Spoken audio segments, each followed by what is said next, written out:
Last colleague is Señor Schaffhauser. Monsieur Schaffhauser. Oui, Président, je vais intervenir sur les trois dossiers avec des questions concernant les trois pays.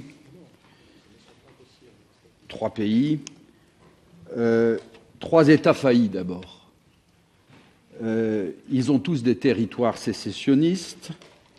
Est-ce que vous partagez cette analyse? Trois États faillis pour la Moldavie, la Transnistrie, pour la Géorgie, l'Abkhazie et l'Ossétie, et puis pour l'Ukraine, la Crimée et le Donbass. Trois États faillis, où chacun néanmoins est dans l'ère russe depuis une histoire plus ou moins longue, Moldavie 1812, Géorgie 1800, et puis l'Ukraine le IXe siècle. Chaque État est donc tiraillé entre ses pro-européens et puis ses pro-russes, et ceci sera d'ailleurs au cœur de ma troisième remarque. Deuxième remarque, trois États corrompus. Sur la Moldavie, c'est très clair, avec 1 milliard qui disparaît. Et puis sur l'Ukraine, on vient d'en parler, avec 5 milliards aussi. Il y en a beaucoup plus qui disparaissent d'ailleurs, des milliards. Et pourtant, l'Union européenne continue à alimenter allègrement des réseaux qui sont proprement mafieux.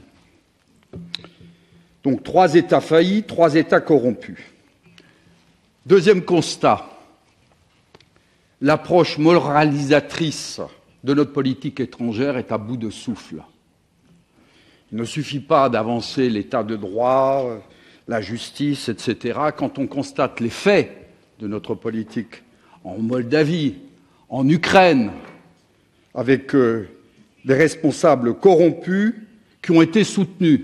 En Moldavie, aujourd'hui, l'Union européenne dit « Oh là là, on n'aurait peut-être pas dû soutenir un pro-européen complètement corrompu, comme on a un président pro-russe. » Mais en Ukraine, on continue à donner de l'argent à des corrompus et à de l'argent qui disparaît.